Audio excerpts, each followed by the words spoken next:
avec la sœur Rebecca. Je vous invite à aller réécouter la prédication si vous n'étiez pas là. Ça a été un très bon message. Dans nos bonnes actions, on peut investir dans la connaissance et dans le royaume de Dieu. Alors dans la famille, on peut investir dans nos enfants. Ça, c'est vraiment un investissement impérissable. Et si on n'a pas encore d'enfants, comme moi par exemple, on peut même investir dans les neveux, les nièces, les enfants qui sont à l'église. Et on peut investir même dans nos parents. Même quand on est jeune, quand on est ado, plus jeune, on peut investir dans nos parents parce qu'il y a des connaissances qu'on a acquises que peut-être eux n'ont pas ou ont oubliées, ou de nouvelles choses qu'on apprend. Eh bien, on peut investir aussi dans nos parents, même quand on est jeune. Alors, dans les amitiés, c'est vrai que les amitiés, les relations, ça peut venir, partir, mais la vraie amitié, on doit investir dedans. Et la Bible dit dans Proverbes 17, 17, c'est un passage qu'on connaît très bien. La Bible dit « L'ami aime en tout temps et dans le malheur, il se montre un frère ». Et c'est dans une telle amitié qu'il faut investir dans la vie, dans les relations avec nos cercles proches également. On peut investir aussi dans notre cœur pour avoir un bon cœur et travailler son être intérieur, comme vu la semaine dernière, le dimanche dernier. On peut investir dans nos bonnes actions. Le fait de faire des bonnes actions autour de nous, c'est un investissement également. Et on peut investir dans notre connaissance. C'est quelque chose que personne ne peut venir enlever. On ne peut pas venir arracher quelque chose, la connaissance que vous avez dans votre tête, on ne peut pas vous la voler. C'est un investissement qui est impérissable.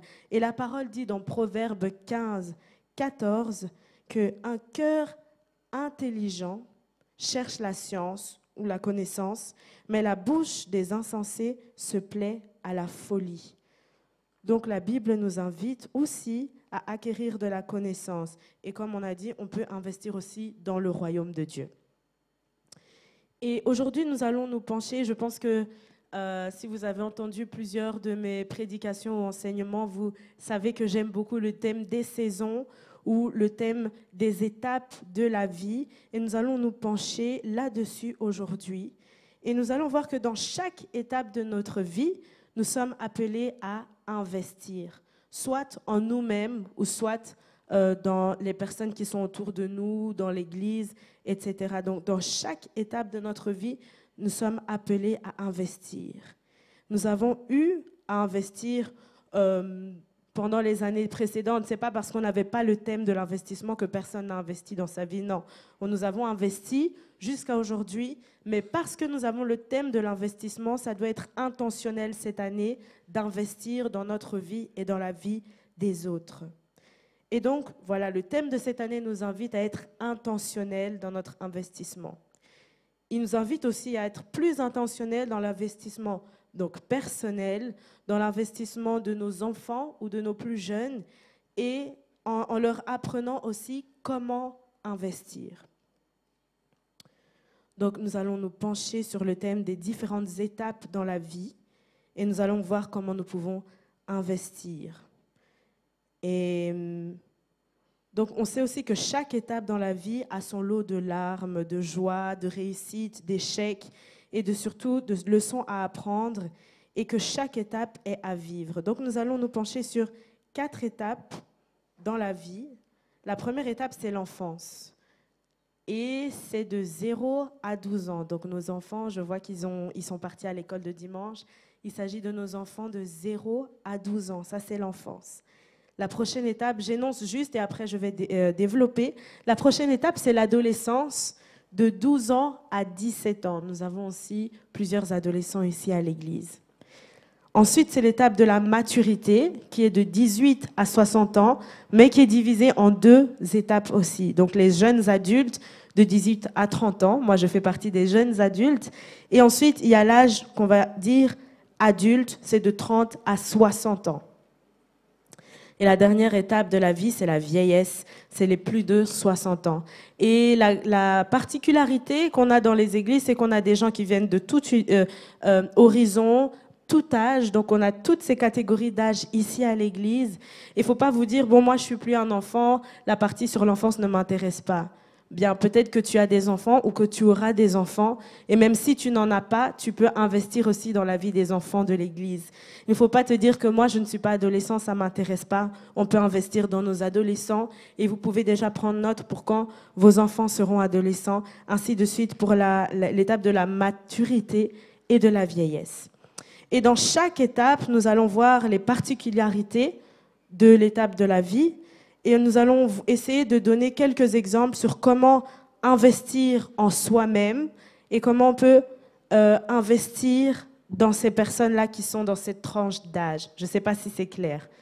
Ça va être développé. Et ensuite, on va voir comment on peut investir dans notre foi et dans le royaume de Dieu dans chaque étape de notre vie. Donc, nous allons commencer avec l'enfance. Les enfants, on le sait, ont une place très importante dans le cœur de Dieu et nous devons savoir comment investir en eux et nous devons aussi leur apprendre à investir. Nous pouvons voir dans Matthieu 19, verset 4, et qui dit « Et Jésus dit, laissez les petits enfants et ne les empêchez pas de venir à moi, car le royaume des cieux est pour ceux qui leur ressemblent. » Dans Éphésiens 6, 1 à 3, nous allons en parler encore après, mais ça c'est la parole qui exhorte aux enfants et qui dit « Enfants, obéissez à vos parents. » Ils ne sont pas là pour entendre, mais je sais qu'ils connaissent le verset et que les parents aiment bien rappeler ce verset-là. « Enfants, obéissez à vos parents selon le Seigneur, car cela est juste. Honore ton père et ta mère. C'est le premier commandement avec une promesse, afin que tu sois heureux et que tu vives longtemps sur la terre. » Amen. Dans Éphésiens 6, 4, nous voyons aussi la parole qui exhorte les parents en disant « Et vous, pères, n'irritez pas vos enfants, mais élevez-les en les corrigeant et en les instruisant selon le Seigneur. » Et à la place de père, on peut mettre l'assemblée, toutes les personnes dans l'assemblée, parce que l'Église, nous sommes une grande famille. Et il y a un proverbe qui dit ça demande un village pour élever un enfant. Bon, je paraphrase, mais je pense que vous connaissez. Donc nous sommes tous en fait impliqués dans l'éducation des enfants de l'Église. Et la particularité de l'étape de l'enfance, c'est que les enfants sont une page blanche. Ils sont vraiment une page blanche et ils ont besoin d'apprendre toutes les bases. Quand on voit les bébés, même apprendre à tousser, ils doivent apprendre à tout. Ils doivent apprendre tout. Et donc, on a besoin de leur apprendre les bases de la vie, non seulement les règles de vie, telles que dire merci, pardon, s'il te plaît. On leur apprend aussi l'obéissance, on leur apprend à vivre en communauté et dans la société. C'est à l'âge de l'enfance qu'on apprend tout ça. Mais on doit aussi leur apprendre les bases de la foi pour nous les chrétiens. D'où l'importance de venir à l'église avec les enfants le dimanche. C'est très important. Il ne faut pas se dire qu'ils vont déranger.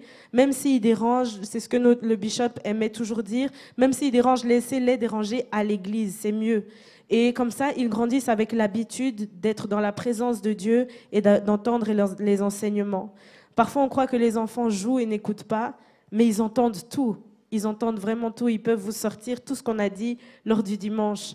Donc, c'est très important de venir avec les enfants à l'église. Et je me rappelle, quand j'étais petite, on venait au culte avec maman, avec les parents, et elle préparait toujours des feuilles et des marqueurs pour que je dessine. Voilà, je dessinais, mais la parole entrait en même temps. Donc, j'exhorte vraiment les parents à venir avec les enfants à l'église, surtout qu'on a l'école de dimanche qui est adaptée à leur âge. Alors, j'ouvre une parenthèse aussi pour dire qu'il y a d'autres croyances, d'autres religions telles que les musulmans qui ont l'école coranique qui commence très très tôt. Et les enfants grandissent avec la maîtrise en fait de ce que leur parole leur dit. Et nous, on a tendance à dire non, l'enfant est petit, il doit rester à la maison. Non, il faut faire l'effort pour qu'ils maîtrisent la parole dès leur jeune âge. Alors, dans la période de l'enfance, on a aussi besoin d'apprendre ce c'est que d'aimer et d'être aimé. C'est la période où on apprend toutes ces bases-là. On a besoin de développer la confiance en soi dans l'enfance, donc de 0 à 12 ans. Et c'est aussi là où on développe la confiance en nos parents et la confiance en Dieu. Donc il y a beaucoup de choses que l'enfant peut voir, comprendre et développer déjà sa confiance en Dieu. Et je me rappelle aussi, quand j'étais petite, on a vu plusieurs miracles dans la vie des parents et ça a fait que notre confiance en Dieu a été exercée. Donc c'est à cet âge-là aussi que notre confiance, non seulement dans nos parents, mais en Dieu, est développée. Dans l'enfance, on développe son caractère et on commence à apprendre à gérer ses émotions. Et si un enfant n'apprend pas les règles de vie basiques à cette période-là, eh bien la vie va les lui apprendre plus tard, mais plus difficilement, soit à l'école ou dans la société, ou alors même dans l'adolescence. Mais un enfant qui n'a pas appris à dire merci ou qui n'a pas appris à dire pardon ou à gérer ses émotions, arriver à l'école ou dans la société, ça va être compliqué. On entend parler parfois d'enfants rois. Ce sont des enfants à qui on a toujours dit oui, et arrivés dans la société, ils sont confrontés à non. Et ça devient un problème. Donc, ce sont des bases réellement qu'ils doivent apprendre pendant l'enfance. Donc, ça, c'était juste les particularités de la période de l'enfance. Et maintenant, comment est-ce qu'un enfant peut investir en lui-même? Bon, à cet âge, on est encore petit pour comprendre c'est quoi l'investissement et pour comprendre aussi l'impact de ses actions. Mais sans le savoir, un enfant peut investir en lui-même en étant docile et en écoutant la parole, en la mettant en pratique. C'est déjà une manière dont l'enfant investit en lui-même. Et ça, c'est quelque chose que les parents peuvent aider l'enfant à comprendre. C'est qu'en écoutant, en mettant en pratique la parole de Dieu et en écoutant les conseils des aînés, tu investis déjà en toi-même. Et donc, en écoutant les enseignements des parents, en mettant les enseignements qu'ils ont appris à l'école de dimanche en pratique, l'enfant investit déjà en lui-même. Et comment est-ce que nous, les personnes externes, nous pouvons investir dans nos enfants? Ce sont quelques exemples. Alors, nous allons parler d'abord de la responsabilité, parce que c'est une responsabilité d'investir dans nos enfants. C'est notre responsabilité en tant que parents, mais en tant qu'Église aussi, d'investir dans nos enfants. Il faut qu'on le pense comme ça, c'est une responsabilité. Ce n'est pas une option, c'est vraiment une responsabilité qu'on a en tant qu'Église. Donc, on va commencer avec la responsabilité des parents, avec les besoins primaires des enfants. On connaît manger, boire, être propre, être en sécurité, être stable, ce sont les besoins des enfants. Et communiquer et apprendre à interagir avec les autres. Les enfants ont besoin qu'on communique avec eux, qu'on discute avec eux. Et juste donner un petit exemple.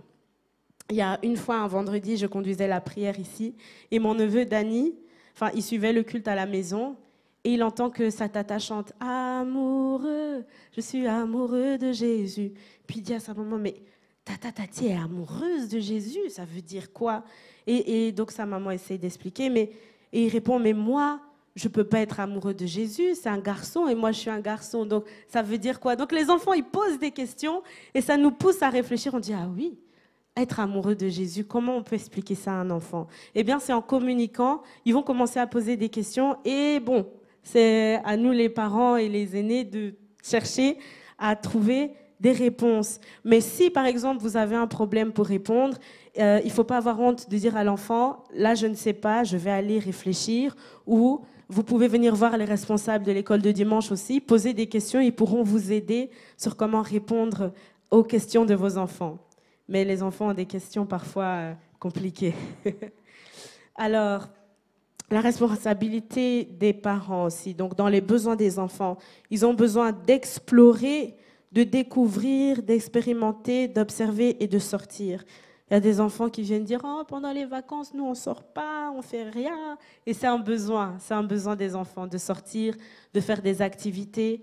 N'hésitez pas à le faire, surtout pendant les week-ends, quand ça le permet. Je me rappelle aussi quand on était petit, on allait une fois par semaine à la piscine Poséidon à Bruxelles avec papa. Et en hiver, c'était à la patinoire.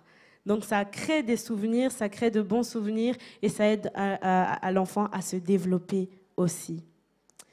Donc l'enfant a besoin de recevoir de l'amour, de l'attention et d'être apprécié. Il a besoin de respect aussi, l'enfant. De 0 à 12 ans, l'enfant a besoin de respect. Qu'on leur dise aussi à eux, s'il te plaît, merci, Pas qu'on leur dise seulement de dire s'il te plaît, et puis quand il s'agit d'eux, on dit toi là, viens, va là-bas. Non, les enfants ont besoin aussi de respect. Ça les aide à se développer. Donc c'est notre responsabilité aussi de montrer du respect à nos enfants.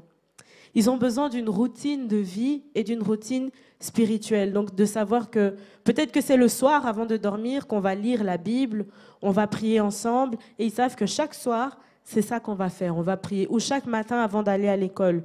Peu importe, mais ils ont besoin d'une routine spirituelle. Ça va les aider pour plus tard dans la vie. Ils ont besoin aussi d'enseignements bibliques et de conversations sur la Bible. Comme j'ai dit, n'hésitez pas à voir Johan et Magali pour, si vous avez besoin d'aide pour vos enfants, s'ils posent des questions auxquelles vous n'avez pas encore les réponses, n'hésitez pas à les contacter. Ils se feront un plaisir de vous aider. Alors maintenant, nous allons voir la responsabilité de l'Église. Il faut que l'Église se sente responsable dans la vie de nos enfants. Tout premièrement, en priant pour eux. Prions pour nos enfants. Qu'ils voient tout et n'importe quoi, tous les jours à l'école. Ils sont exposés à plusieurs choses à l'école.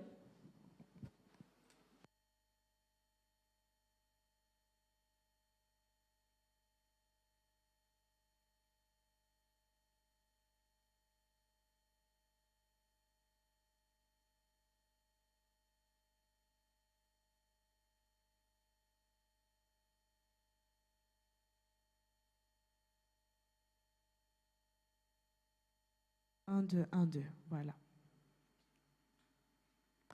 Donc nous voyons la responsabilité de l'Église dans l'investissement dans nos enfants. Donc nous avons dit prier pour eux premièrement.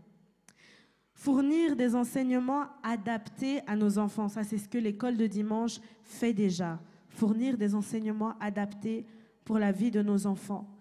Et la responsabilité de l'Église est aussi d'encadrer, de protéger et d'encourager nos enfants. Il ne faut pas les casser, il ne faut pas, et même si on fait des remarques, elles doivent être faites avec amour. C'est la responsabilité de l'Église d'encourager nos enfants.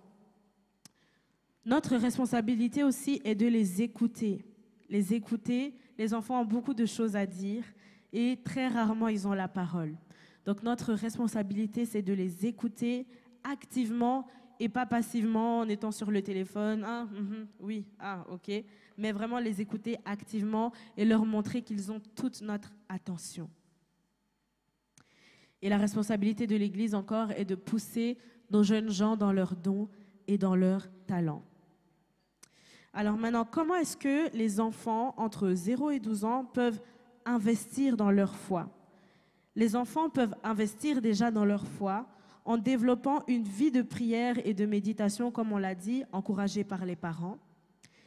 Ils peuvent investir dans leur foi en parlant de Dieu à leurs amis à l'école. Les enfants n'ont pas honte, la honte qui se développe plus tard dans la vie. Les enfants, ils ne connaissent pas la honte, la peur. Quand ils veulent parler, quand ils sont à la crèche ou à l'école, ils prient avant de manger. Ils n'ont pas honte de le faire.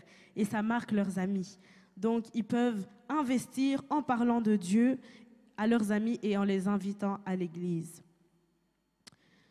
Les enfants peuvent investir dans leur vie en développant les valeurs bibliques telles que ne pas mentir, partager, ce sont des valeurs qu'on leur apprend, les valeurs bibliques.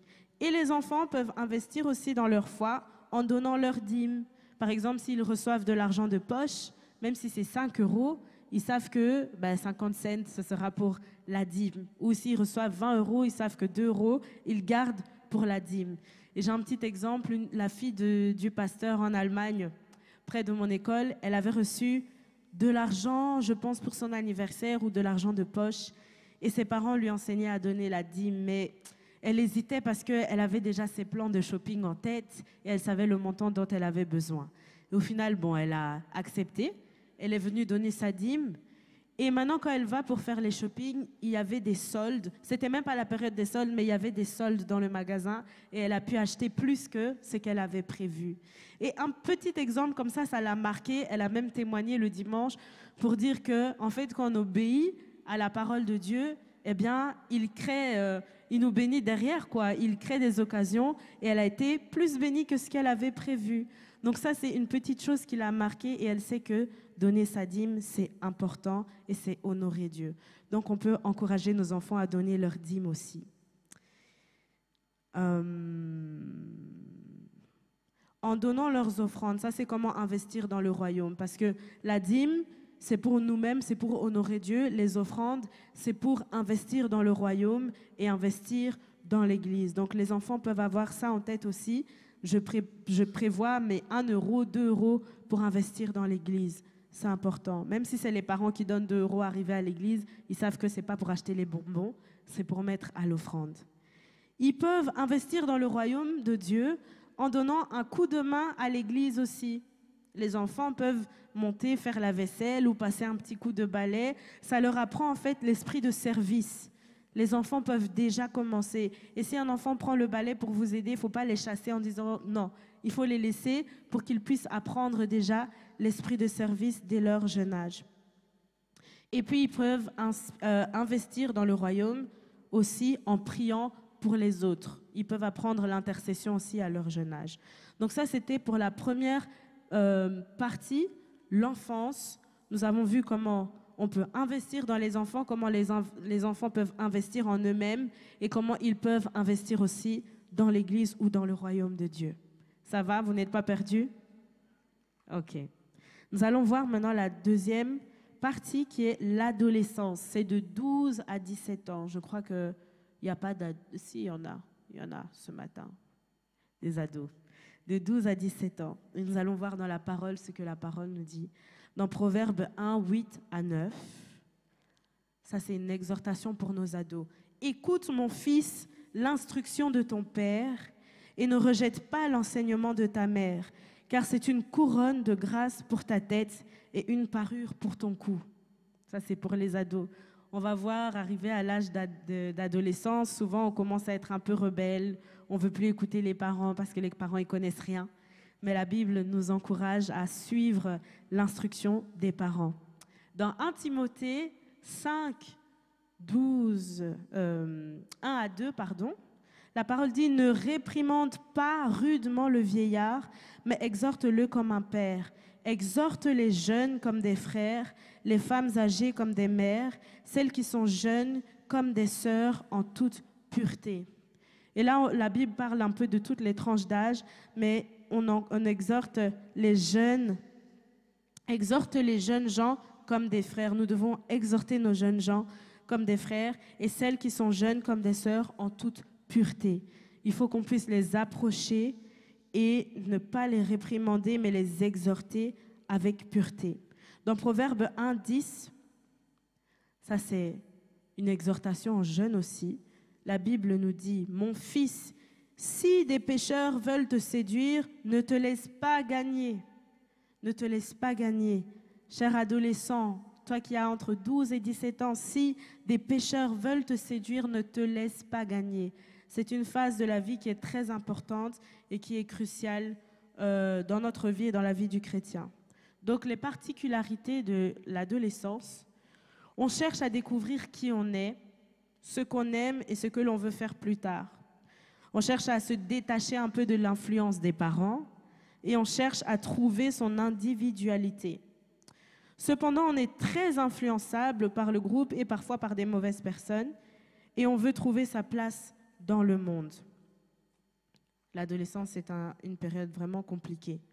Malheureusement, c'est vraiment comme ça dans la vie, on apprend en faisant des erreurs. Donc nos adolescents vont faire des erreurs et c'est comme ça qu'ils vont apprendre et se forger dans la vie. Quand on est ado, on essaye de nouvelles expériences et on est dans la transition vers l'âge adulte, même le corps change. Si on se perd trop, lors de l'adolescence, ça va avoir des répercussions dans l'âge adulte. C'est pourquoi c'est un âge très crucial et on doit vraiment investir dans nos adolescents et leur montrer comment ils peuvent investir aussi en eux-mêmes. Si on ne prend pas ses études et sa vie au sérieux, on devra le faire lors de la prochaine étape de notre vie, mais avec plus de contraintes. Et quand on est ado, on croit qu'on n'a pas le temps, mais on a le temps. On a vraiment le temps. Oui, parce que je vois les pères de famille, mères de famille, je vois qu'ils n'ont plus le temps, mais les ados pensent qu'ils ont trop de choses à faire. Vous avez le temps. Investissement personnel ou interne. À cet âge, les ados, ils sont déjà plus conscients et peuvent intentionnellement investir. Malheureusement, à cette étape de la vie, elle est souvent marquée par la rébellion. Les adolescents sont souvent rebelles et ne veulent plus écouter les parents, ils préfèrent écouter les avis externes ou même les amis parce que papa et maman, ils comprennent rien à la vie, ils ne me comprennent pas. Et ça, c'est l'adolescence. Un adolescent doit intentionnellement investir dans sa relation avec Dieu. C'est une phase qui est vraiment difficile dans la vie pour les ados et un adolescent peut très facilement dévier aussi. Donc c'est une phase où la relation avec Dieu et la vie spirituelle est vraiment à prendre au sérieux. L'adolescent doit intentionnellement investir dans ses relations et faire attention à son cercle. À cet âge, on ne réalise pas encore à quel point le cercle est important et est influent, et les ados se croient invincibles. Ils peuvent aller dans un cercle qui est bizarre ou compliqué, mais il va dire « Oh non, moi, je suis fort, ça va ». Et puis souvent, il va être entraîné comme ça. Donc, j'invite nos adolescents à ne pas se croire invincibles parce que vous êtes encore très influençables. Il ne faut pas penser qu'on est plus fort que tout et qu'on peut aller dans n'importe quel cercle. Non, il faut faire attention à votre cercle d'amis parce que ça va vous empoisonner si vous ne faites pas attention. L'adolescent doit intentionnellement chercher de l'aide et ne pas se renfermer. Les ados ont tendance à cacher leurs fautes parce qu'ils ont peur, mais du coup, ils se retrouvent enfermés dans les fautes et ça fait un effet boule de neige. Et après, c'est quand c'est presque trop tard que ça explose et puis maintenant, les parents sont étonnés, on ne sait plus quoi faire. J'invite les adolescents à, même si ce n'est pas les parents avec qui vous êtes à l'aise de parler, il y a plusieurs personnes, des grands frères, des grandes sœurs dans l'église avec qui vous pouvez parler, en qui vous avez confiance. Il y a vos dirigeants. D'ailleurs, je pense que le ministère des adolescents va reprendre. Donc, ils ont vraiment besoin d'être encadrés et ne pas être isolés et seuls. Parce qu'un ado qui est isolé, c'est catastrophe sur catastrophe. Et c'est quand c'est trop tard que il commence à chercher de l'aide. Et le diable joue beaucoup avec les pensées, avec les ados. Oh, regarde ce que tu as fait. Et comment tu oses venir à l'église? Tu crois que tu es digne encore de venir chanter, de faire ci, de faire ça? Et un ado se bat avec ses pensées. Parfois, on lui parle, il répond agressivement. En fait, c'est parce que dans sa tête, déjà, il y a trop de choses. Et les ados ont vraiment besoin d'être couverts et encadrés. C'est notre responsabilité, on le verra ici. Donc, d'abord, les ados, ne vous cachez pas, ne vous enfoncez pas dans vos péchés et dans vos difficultés. Exhortation pour vous, entre 12 et 17 ans. Alors, l'investissement que nous devons apporter à nos adolescents, la responsabilité d'abord des parents. Les besoins primaires des ados, ils ont besoin de confiance, ils doivent pouvoir avoir confiance en ses parents et en son entourage. Merci. 1, 2, voilà. L'adolescent doit pouvoir avoir confiance en ses parents. Alors, il y a des ados qui disent « Oh, moi, je ne dis plus rien à ma maman parce que quand je lui dis, tout le monde sait le lendemain. » Ça, c'est compliqué, ça peut blesser un ado. Quand il se confie en vous, il faut le garder, le protéger. Ils ont besoin de sécurité, de se sentir en sécurité. Ils ont besoin de responsabilité et d'autonomie. Ils ont besoin de se sentir responsables. Donc, il ne faut pas avoir peur de leur confier des tâches, même si ce sont des petites tâches, petit à petit. Ils ont besoin de se sentir responsables et ça va les forger aussi pour leur vie professionnelle plus tard. Donc, même si c'est juste planifier quelque chose à la maison, faire la liste des courses, arriver à la caisse, c'est lui qui doit payer, ou faire une commande au téléphone, lui montrer comment on paye en ligne, des choses comme ça pour les responsabiliser et ça va l'aider dans sa vie active plus tard et ça va l'aider à être autonome aussi. Il a besoin d'espoir, un adolescent a besoin d'espoir parce que l'ado n'arrive pas à voir plus loin que le bout de son nez. Donc quand il y a un problème, il ne voit même pas que demain ça peut s'arranger, il voit que le problème et c'est la fin du monde pour lui. Donc l'adolescent a besoin d'espoir, il a besoin qu'on lui apporte l'espoir là, extérieurement. Parce qu'un ado, quand il est mal, il croit que c'est la fin du monde. Il a besoin de dialoguer sans jugement. C'est-à-dire que si un ado vient dire, voilà, j'ai fauté, j'ai fait telle faute, et que directement on l'agresse, on le juge, il ne va plus jamais s'ouvrir. Ça va être très compliqué. Et quand l'ado voit qu'on ne le juge pas, il va se dire, ah ok, je peux avoir confiance en cette personne, en mon père, en ma mère, en mon oncle, peu importe, mais il va se sentir à l'aise de s'ouvrir. Et c'est en s'ouvrant qu'il peut avoir la correction et se corriger. Mais s'il ne peut pas s'ouvrir, c'est là qu'il se retrouve à être enfermé dans les erreurs et à ne pas pouvoir les corriger. Donc l'adolescent a besoin de pouvoir dialoguer sans être jugé. Et les parents, faut vraiment mordre sa chic parce qu'on a tendance à vouloir dire je t'avais dit, non, mais il faut laisser l'ado sans le juger pour qu'il se sente à l'aise de venir parler encore demain. Il a besoin d'affection, un ado, même s'il va repousser l'affection. Maman va venir faire un câlin. Oh, maman, laisse-moi, je suis grand maintenant. Il fait genre, mais il en a besoin encore. Les ados ont encore besoin de votre affection. Donc, il ne faut pas les laisser vous repousser, il faut continuer. Ils ont besoin de présence d'adultes autour d'eux. Donc, j'exhorte les parents à avoir un bon cercle d'amis autour d'eux parce qu'il y a des choses qu'ils vont voir, observer dans les amis et pas forcément dans les parents. De toute façon, on ne peut pas tout apporter à l'enfant. Il faut un village pour élever l'enfant. Donc, il faut que les parents soient entourés de bonnes personnes aussi pour que l'enfant puisse aller chercher conseil chez un oncle, chez une tante, chez un ami de la famille. C'est important aussi que les parents aient des bons cercles. Et surtout ici dans l'église, il y a des tatas, les tontons, en qui les enfants peuvent avoir confiance et s'ouvrir aussi. Donc, c'est important que l'enfant ou l'ado ait une présence d'adulte autour de lui. L'adolescent a besoin de reconnaissance. Il a besoin de reconnaissance pour le travail qu'il fait, pour les choses qu'ils font pour vous et pour leur bon comportement. J'entendais des jeunes ou des ados parler « Oh, moi, je garde mon frère ou ma sœur, je vais chercher mon frère ou ma sœur au sport. » Eh bien, de temps en temps, les parents, il faut leur montrer votre reconnaissance. S'asseoir et dire « Merci pour le travail que tu fais. Merci parce que tu m'aides beaucoup. Merci parce que tu gardes tes frères et sœurs, parce que tu m'aides dans telle tâche. » En fait, leur montrer votre reconnaissance, ça va beaucoup les aider. Parce que déjà, un ado, il a envie de rien faire. Et puis, il est obligé. Et ensuite, on lui dit même pas merci. Ça les encourage pas. Alors que quand on leur montre notre reconnaissance, ça les encourage vraiment beaucoup dans la vie. Donc, les ados ont besoin de reconnaissance pour leur bon travail et leur bon comportement et pour les choses qu'ils font pour vous.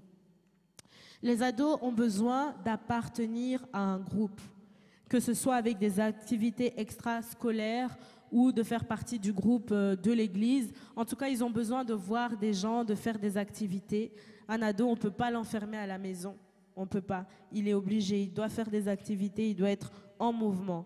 Donc ça, ce sont les besoins des adolescents. Ils ont aussi besoin d'intimité. Ils doivent avoir leur temps, un temps pour eux, un temps avec leurs amis. Ils aimeraient avoir leur propre chambre. Je sais que ce n'est pas toujours possible, mais si c'est possible, un ado aime avoir quand même un peu son intimité. Maintenant, la difficulté des parents, c'est de donner l'intimité, mais de ne pas le laisser se renfermer. C'est une période vraiment compliquée, l'adolescence. Et la responsabilité de l'Église dans l'investissement pour nos ados, il faut prier pour eux. Je pense que c'est le groupe qui a le plus besoin de nos prières. Les ados ont besoin de prières parce qu'ils rencontrent des enjeux terribles dans la vie, à l'école, avec leurs amis. Ils rencontrent des choses dans ce monde et ils ont besoin d'être couverts par nos prières. Donc, en tant qu'Église, notre responsabilité est de prier, prier, prier, prier pour nos adolescents. Nos ados ne font que nager à contre-courant, partout. Les discussions qui sont à table à l'école, quand on mange, c'est vraiment des discussions parfois qui font peur. Et soit l'enfant veut suivre le courant et se retrouve même à mentir sur des choses qu'il n'a jamais fait juste pour être dans la conversation, ou soit il nage à contre-courant, mais c'est difficile parce qu'on peut se moquer de lui et le mépriser. Donc nos ados ont besoin vraiment de prière et d'être, couverts. Donc ils nagent à contre-courant et se battent non seulement contre le courant, mais ils se battent avec eux-mêmes, avec les désirs de leur propre chair. Parce que quand on est ado, le corps change, les hormones commencent à être en ébullition. Ce n'est pas quelque chose à ignorer, c'est un fait. Et donc nos ados sont déjà en constant combat contre eux-mêmes, contre leur chair, contre les choses qui sont dehors. C'est beaucoup de choses pour un adolescent. Donc ils ont besoin de notre soutien dans la prière. La responsabilité de l'Église est de pourvoir des enseignements adaptés à eux. Et je suis contente de savoir qu'on va reprendre le ministère des adolescents. La responsabilité de l'Église est aussi d'avoir des conversations, les conversations qui fâchent avec eux. Parfois, à cause de nos cultures, il y a des conversations qui ne peuvent pas être faites parce qu'on est pudique ou parce que ça ne se fait pas, alors qu'il y a des conversations qui fâchent qu'on doit avoir. Et ça peut être aussi la responsabilité de l'Église de parler de la sexualité, surtout aujourd'hui, avec toutes les tendances sexuelles qu'il y a. Enfin, voilà, on connaît ce qui se passe aujourd'hui. Il faut en parler pour que les ados comprennent pourquoi et comment. La discussion sur la masturbation et la pornographie, c'est un sujet qui fâche, qui est tabou, mais c'est une réalité. Je me rappelle, en première secondaire, on a quoi, 11 ans, j'étais à la récréation et il y a des garçons qui regardaient sur le téléphone des films pornographiques. Et tu es là, ils viennent te montrer, mettre devant tes yeux. Donc même si tu ne cherches pas, ça arrive devant tes yeux. Et la chair est faible, les enfants vont être curieux, surtout si on n'en parle pas. Donc ils vont se demander, ah, ça ressemble à quoi, c'est quoi? Et l'enfant se retrouve à regarder des choses qu'il ne faut pas regarder. Il se retrouve à avoir honte d'en parler. Du coup, il se mélange et ça crée un effet boule de neige. Donc, on doit parler de ces sujets-là qui fâchent et encadrer nos adolescents. Sur le copinage aussi, avoir mon copain, ma copine, ça c'est... ils voient ça partout à l'école. Je ne dis pas qu'on ne peut pas trouver la femme, l'homme de sa vie quand on est jeune, mais il y a un cadre pour le faire et on doit encadrer nos jeunes. On doit beaucoup, la responsabilité de l'Église est de les encourager et de les féliciter. Faut pas, quand on voit qu'ils font un bon travail, il ne faut pas juste le penser, mais il faut leur dire « Bravo, j'ai vu que tu avais peur de chanter, mais tu as pris ton courage en deux mains, tu as chanté. Bravo, je t'ai vu que tu as fait la vaisselle, tu as aidé Tata Nadège à ranger en haut. Bravo, bravo. » Vraiment les féliciter, les encourager et ne surtout pas les juger. Les ados, c'est le jugement, ça les repousse, ça les fait fuir. Donc, ne pas les juger, les prendre avec beaucoup de grâce. Parce que les ados, ça fait des erreurs et ça fera encore des erreurs. Il faut les prendre avec grâce et les aider à se corriger. Donc, en même temps, il faut avoir beaucoup de tact quand on leur fait des remarques. Comme je l'ai dit, ne pas les agresser, sinon ils ne vont plus se sentir à l'aise. Mais il faut avoir beaucoup de tact quand on leur fait les remarques. Il faut prêter une oreille attentive et sans jugement aux ados, parce qu'ils auront du mal à s'ouvrir. Et quand ils le font, il faut vraiment être attentif, parce que s'ils prennent leur courage pour s'ouvrir et on ne les écoute pas, ça les casse aussi. Donc c'est notre responsabilité en tant qu'Église d'avoir une oreille attentive pour nos adolescents. Et notre responsabilité aussi est de commencer à les responsabiliser dans l'Église. Ça montrera qu'on leur fait confiance et aussi ça va booster leur confiance en eux et les préparer pour le service à l'Église quand ils seront adultes. Donc, il ne faut pas avoir peur de les impliquer, même si c'est 1 fois par mois, 2 fois par mois.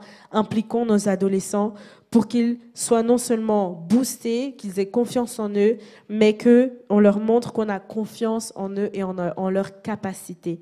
C'est très important. Maintenant, comment est-ce qu'un adolescent peut investir dans sa foi? Il doit investir dans sa foi en s'accrochant à Dieu durant cette période-là qui est difficile. C'est vraiment un combat de tous les jours pour les ados de s'accrocher à Dieu. Il peut investir dans sa foi en cherchant un cercle d'amis chrétiens. Donc même si souvent, en tout cas en grandissant, j'étais souvent la seule chrétienne de la classe, parfois même de l'école. Donc c'était compliqué, oui. Et puis en plus de ça, papa pasteur, donc comment expliquer, comme on te regarde vraiment bizarrement. Donc il faut aider les enfants, les ados à trouver un cercle d'amis chrétiens, que ce soit des chrétiens de leur église, ou par exemple ici on est l'église de Dieu, il y a l'église de Dieu chez les anglophones à El Faro. Ce serait bien d'avoir des événements où les jeunes se rencontrent entre églises pour avoir des amis d'un cercle chrétien. Parce que s'ils n'ont que des amis de l'école, un jour ou l'autre, ils vont se retrouver à faire les mêmes choses qu'eux.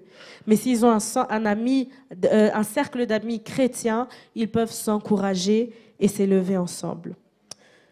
Donc, l'adolescent peut investir en lui-même parce qu'il doit parler, et en parlant et en communiquant et en ne s'enfermant pas. Il ne doit pas se renfermer.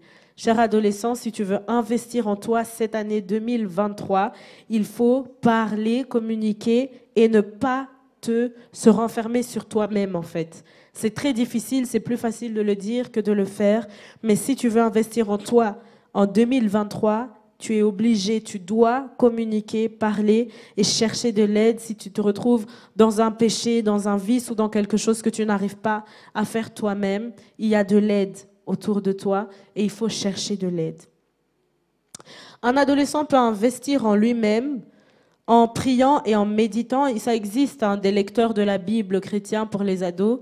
Moi, je me rappelle, quand j'étais petite aussi, il y avait des jeux. On faisait beaucoup les jeux.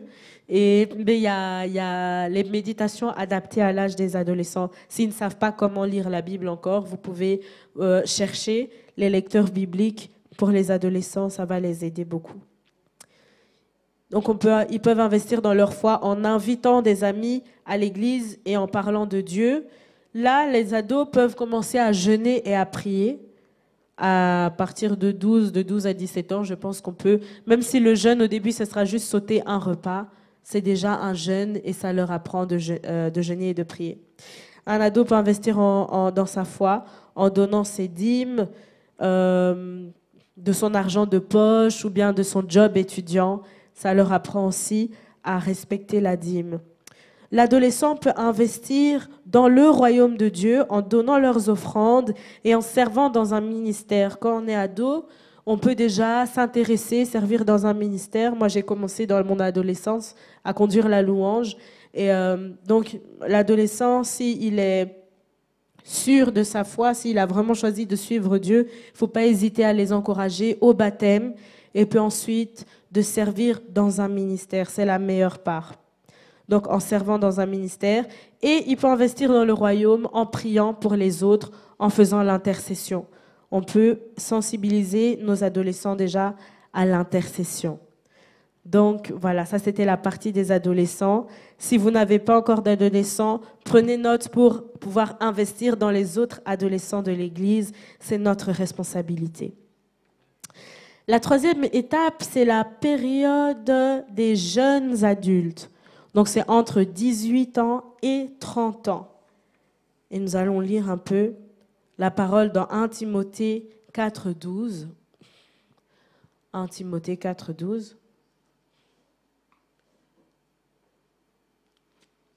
La parole dit que personne ne méprise ta jeunesse, mais sois un modèle pour les fidèles en parole, en conduite et en charité, en foi et en pureté. Donc, une exhortation pour nos jeunes adultes. Ensuite, nous allons lire dans Luc 2, 52.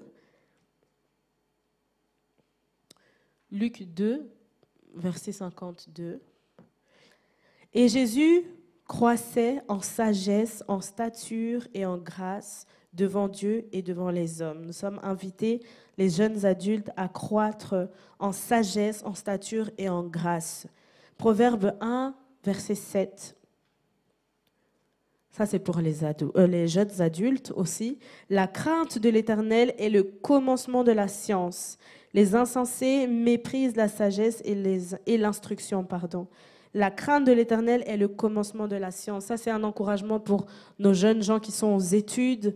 Il ne faut pas du tout négliger la foi pendant les études parce que la crainte de Dieu, c'est le commencement de la science. Et remettre nos études entre les mains de Dieu, lui faire confiance, ça fait toute la différence. Parce que les études, ça peut être une période aussi très compliquée pour les jeunes adultes. 2 Timothée, chapitre 2, versets 22 à 25, pour nos jeunes adultes. « Fuis les passions de la jeunesse et recherche la justice, la foi, la charité, la paix avec ceux qui invoquent le Seigneur d'un cœur pur. Repousse les discussions folles et inutiles, sachant qu'elles font naître des querelles.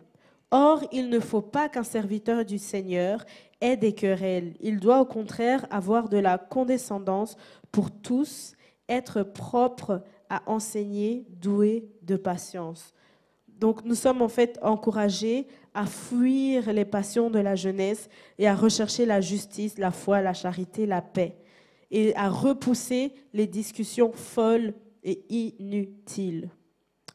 Donc, nous allons voir la particularité de la période des jeunes adultes. Normalement, c'est juste après l'adolescence, normalement, on a appris de ses erreurs ou on apprend encore de ses erreurs, même si on en commettra encore sûrement. On cherche à se construire pour l'avenir quand on est jeune adulte. On développe son autonomie avec les jobs étudiants, un travail, on commence à épargner. On développe on commence à épargner. Dans la période de jeune adulte, on s'adapte à la vie active. Donc d'abord avec les jobs étudiants, ensuite avec le travail. Le cercle d'amis, souvent à cette période, va changer parce que là, on n'a plus les mêmes attentes des relations. On n'a plus les mêmes besoins dans les relations. Et souvent, à ce moment-là, le cercle d'amis va probablement changer quand nous sommes jeunes adultes. Et à cette période, souvent, on quitte la maison paternelle pour les études ou pour le travail. Et pour nous, les chrétiens, dans cette période, on cherche à se découvrir, à grandir dans notre foi pendant la saison de célibat. Ce n'est pas qu'on arrête de le faire quand on se marie, mais la période de célibat est vraiment une période où on doit apprendre à se découvrir et à travailler, à grandir dans notre foi. Et quand on est jeune adulte, si on n'apprend pas à se connaître et si on n'apprend pas de nos erreurs, si on n'apprend pas à être autonome et à s'adapter à la vie active, ça aura des répercussions pour plus tard. Les besoins principaux des jeunes adultes, ils ont besoin de se développer et développer des mécanismes mentaux d'adultes. Donc, on n'est plus enfant, on n'est plus ado, on commence à s'entraîner à penser comme un adulte, à agir comme un adulte et à créer son identité d'adulte. C'est une transition, une période de transition aussi, quand on est ado, on est encore dépendant financièrement des parents, on dépend encore, une dépendance socio-économique. Et dans l'âge de jeune adulte, on commence à se détacher et à créer son indépendance financière et dans la société aussi. La période de jeunes adultes se caractérise par le choix d'une profession ou d'un métier. Ça, c'est une période aussi compliquée pour choisir le choix de ses études. Il y en a qui ont vraiment du mal, qui essayent, et puis après, ils se reconvertissent. Et ça peut être compliqué aussi, cette période-là. Et le choix de carrière également. Et on cherche à trouver un rôle social dans la période de jeune adulte. Et même dans l'Église aussi, on cherche à se trouver un rôle dans l'Église, une place dans l'Église. Cette étape est aussi caractérisée par les fréquentations amoureuses qui poussent au mariage et à l'envie de fonder aussi une famille. Donc, comment est-ce qu'un jeune adulte peut investir en lui-même? Je vous invite, pour avoir plus de détails pour ce point, à aller réécouter la prédication de dimanche dernier qui montre comment investir en soi-même. C'est un très bon message pour les jeunes adultes.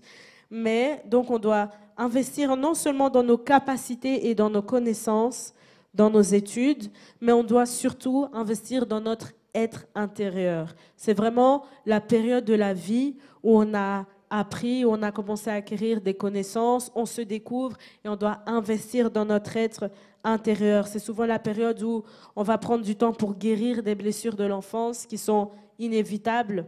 les blessures de l'enfance qui peuvent être causées, que ce soit à la maison, à l'école, à l'église, c'est inévitable. Le fer aiguise le fer, il y aura toujours des étincelles avec qui que ce soit. Donc c'est souvent la période où on va travailler à guérir de ces blessures intérieures.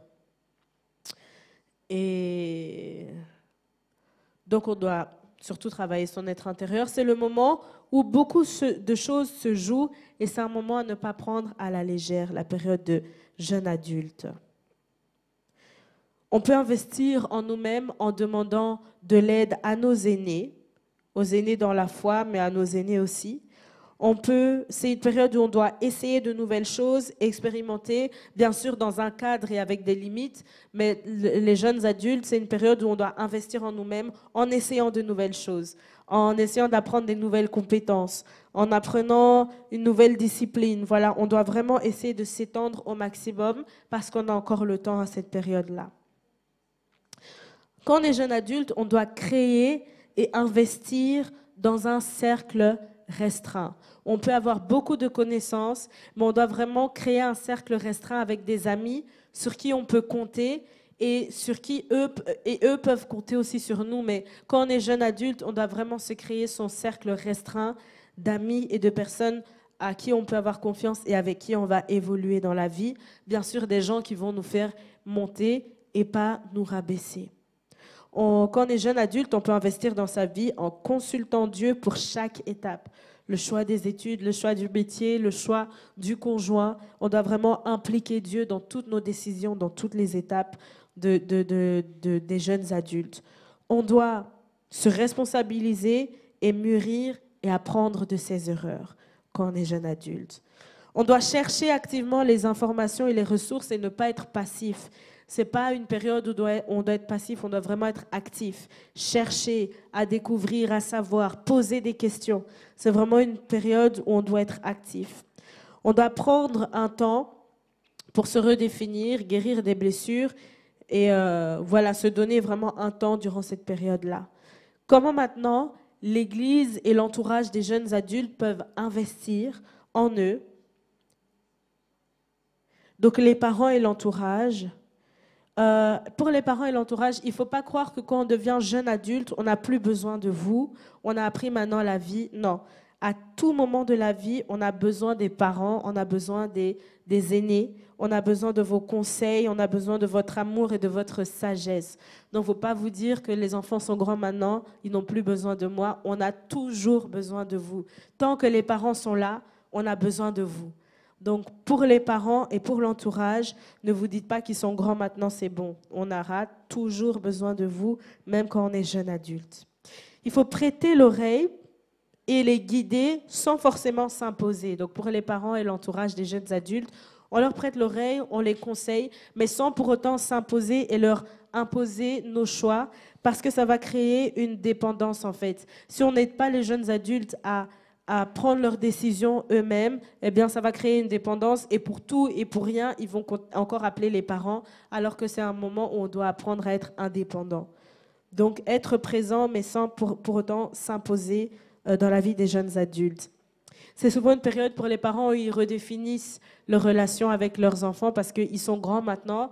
C'est plus une relation où je dois éduquer, mais c'est une période où l'enfant est grand et la relation change. On peut devenir un peu plus amis et vraiment la relation parent-enfant change.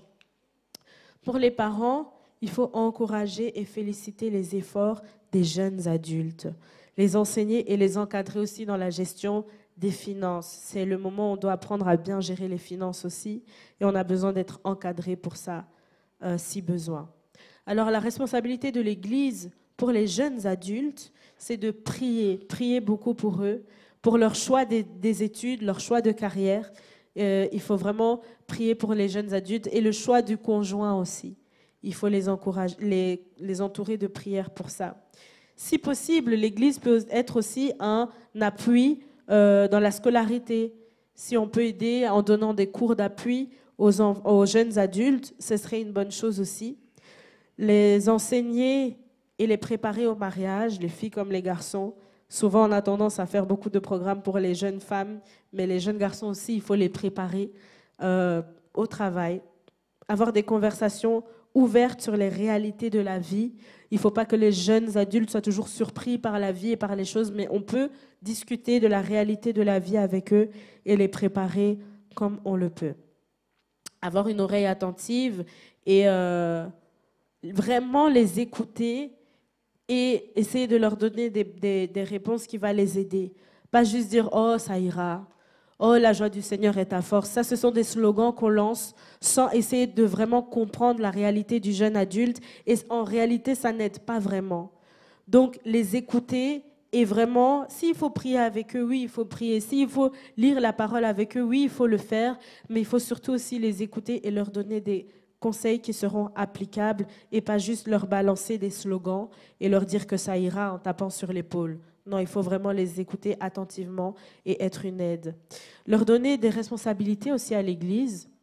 Quand je faisais mes études en Allemagne, il y a mon professeur de musique qui avait été invité à une conférence pour donner un enseignement à des jeunes sur la louange.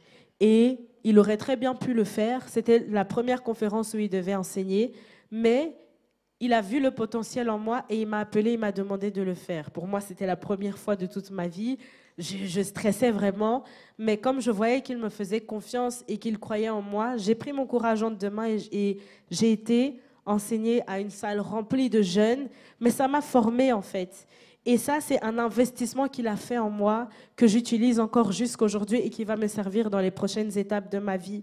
Donc les jeunes adultes, il faut aussi leur faire confiance et leur donner des responsabilités et vous verrez que vous serez étonnés de ce qu'ils peuvent faire.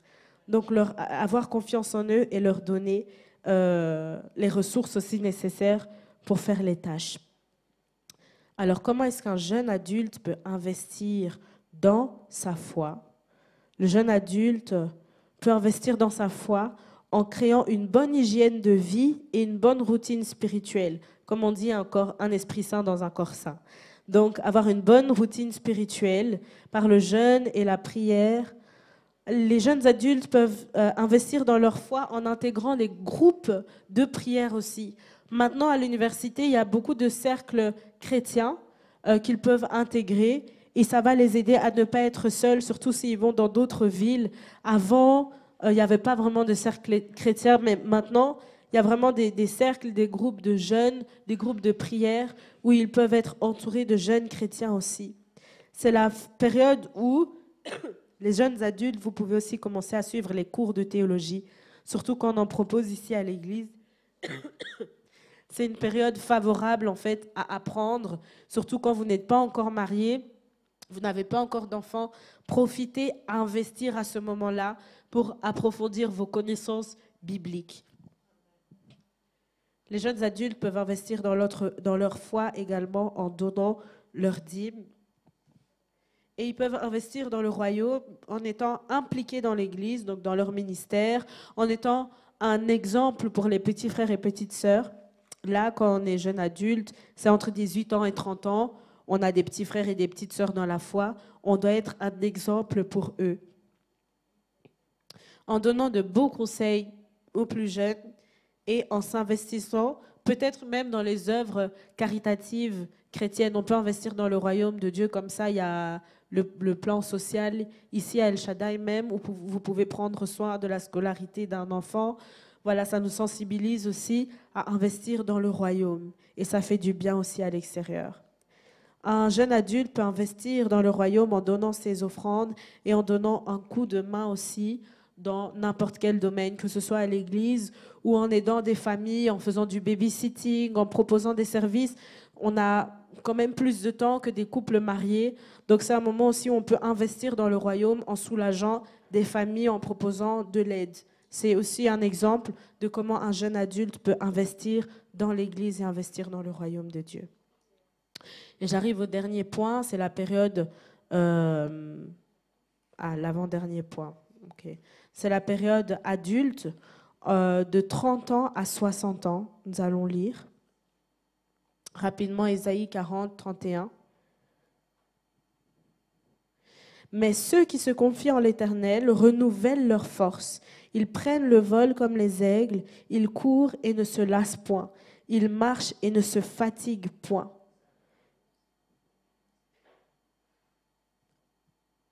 Et dans Matthieu 18, 2 à 4, nous allons lire. Matthieu 18, 2 à 4, la parole dit, Jésus ayant appelé un petit enfant, le plaça au milieu d'eux et dit, je vous le dis en vérité, si vous ne vous convertissez pas et si vous ne devenez comme les petits enfants, vous n'entrerez pas dans le royaume des cieux. C'est pourquoi quiconque se rendra humble comme ce petit enfant sera le plus grand dans le royaume des cieux. Donc dans l'âge adulte, on n'est plus un enfant, on n'est plus un ado, on n'est plus un jeune adulte, mais il faut quand même réussir à garder ce cœur d'enfant-là. Et la parole nous dit que ceux qui le ressemblent hériteront du royaume de Dieu. Il faut rester humble et avoir ce cœur-là d'enfant, même dans l'âge adulte. Quand on est adulte, on est plus accompli, on a normalement un travail, une famille, on se sent mieux dans sa peau, on a appris à mieux se connaître, on est plus en phase avec soi-même et on a acquis beaucoup plus d'expérience et de sagesse. On continue de s'investir dans notre famille, dans notre femme, notre mari, les enfants, etc. Et on est moins dérangé par le regard des autres. On a moins de choses à prouver quand on est adulte. Quand on est ado, on veut prouver qu'on est cool, on veut montrer qu'on connaît. Quand on est jeune adulte, on veut prouver qu'on a les compétences pour le travail. On a beaucoup de choses à prouver. Alors que dans l'âge adulte, il y a moins de choses à prouver, on est plus à l'aise dans la vie en général. On apprend à apprécier le temps qu'on a.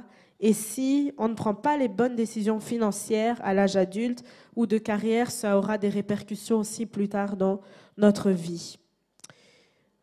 Alors, comment un adulte peut investir en lui-même? Il doit continuer d'approfondir sa connaissance de Dieu, faire le point à un moment dans sa vie, faire le point sur ce qui a marché, ce qui n'a pas marché, comment on peut corriger, avancer. Ça, c'est à l'âge adulte. On peut faire un point, les adultes entre 30 et 60 ans. Ne jamais croire que l'on a fini d'apprendre ou de grandir. Donc à l'âge adulte, on peut toujours apprendre, on peut toujours grandir et on doit garder en tête que les leçons peuvent venir de partout, même des plus jeunes. Il faut être humble, assez humble pour savoir que des leçons peuvent même venir des plus jeunes et on peut investir en nous-mêmes en étant un peu plus intentionnel avec notre temps et sur notre manière de gérer notre temps à l'âge adulte. Comment maintenant nous pouvons investir dans les adultes à l'Église en priant pour eux, pour la sagesse dans les décisions familiales, la bonne santé, la longévité, la stabilité dans la vie. C'est des exemples de sujets de prière qu'on peut prier pour les adultes dans l'Église. Et comment les adultes peuvent investir dans leur foi? Eh bien, un peu comme les autres, par le jeûne, la prière, en maintenant une bonne routine spirituelle, en donnant la dîme. Et comment ils peuvent investir dans le royaume, les adultes, par leurs offrandes, leur ministère, leur service à l'Église, et en encadrant les plus jeunes avec leur sagesse et l'expérience qu'ils ont acquis dans la vie et dans l'Église. Le dernier point, c'est la vieillesse. C'est ceux qui ont 60 ans et plus. Nous en avons aussi dans l'Église. Nous allons clôturer avec ça. Dans Ésaïe 46, 4. Ésaïe 46, 4, la parole dit « Jusqu'à votre vieillesse, je serai le même. Jusqu'à votre vieillesse, je vous soutiendrai. Je l'ai fait et je veux encore vous porter, vous soutenir et vous sauver. » Dans Job 32, 7, la parole dit « Je disais en moi-même, les jours parleront, le grand jour des années enseignera la sagesse. » Parce que vous avez accumulé plusieurs jours dans les années, vous avez acquis de la sagesse dont nous avons besoin, nous autres.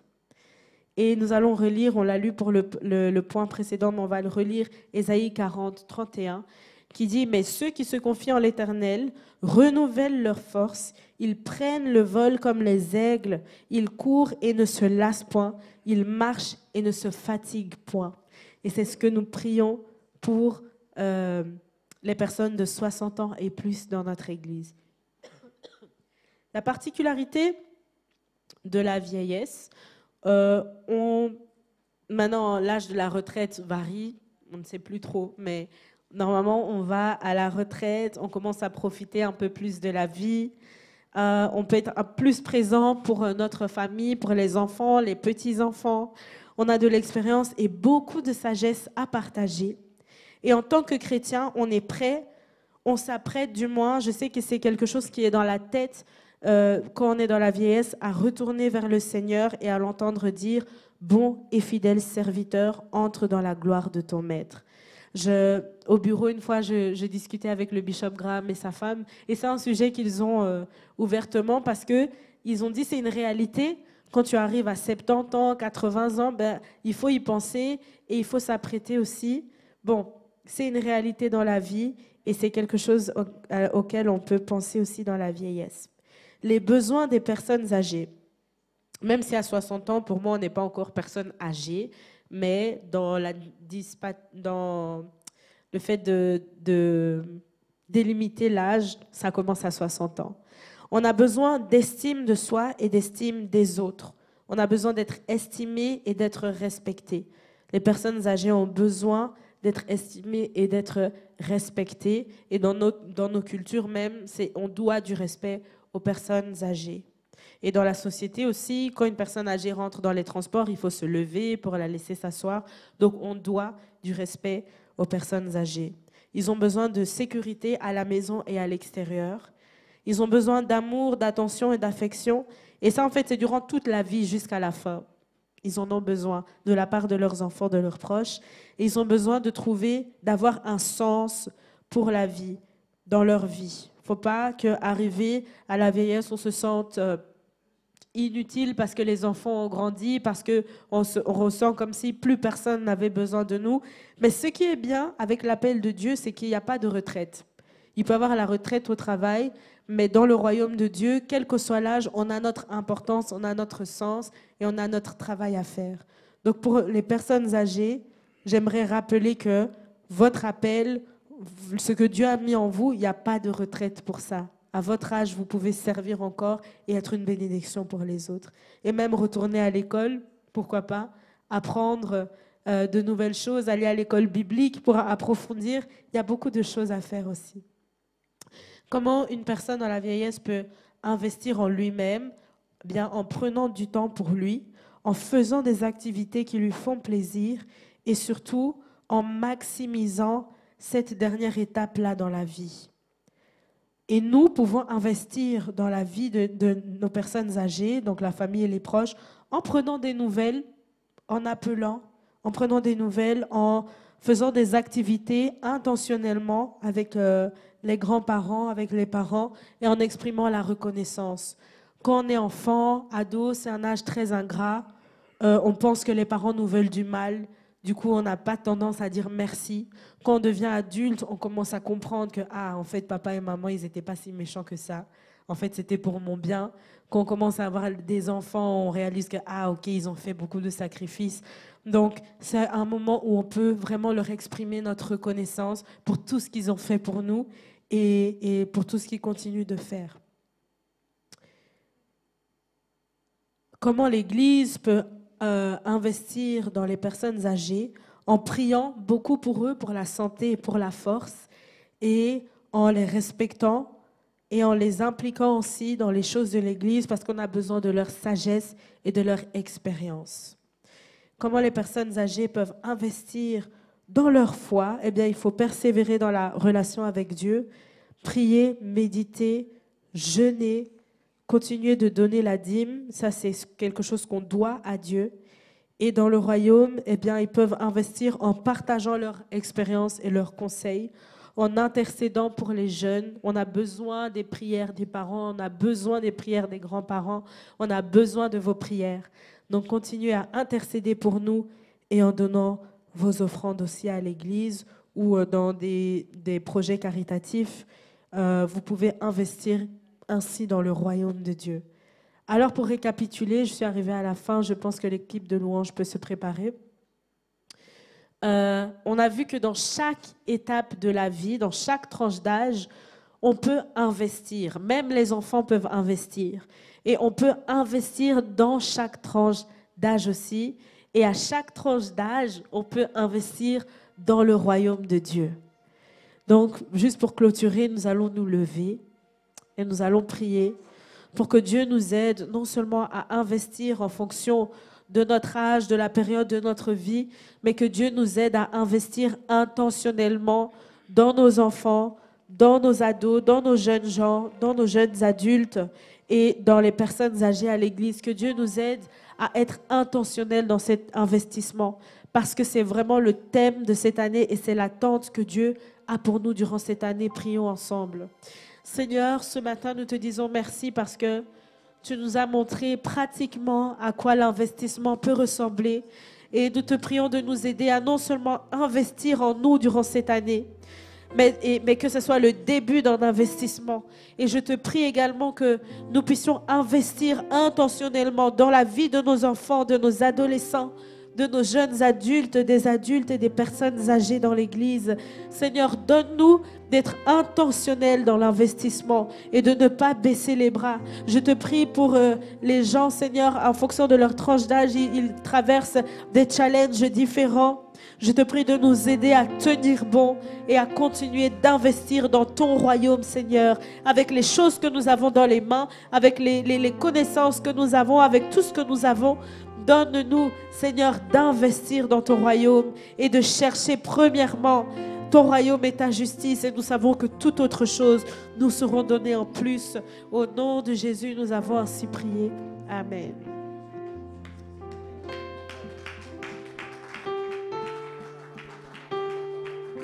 Alléluia. Acclamons le Seigneur. Merci beaucoup. Merci Seigneur pour cette parole.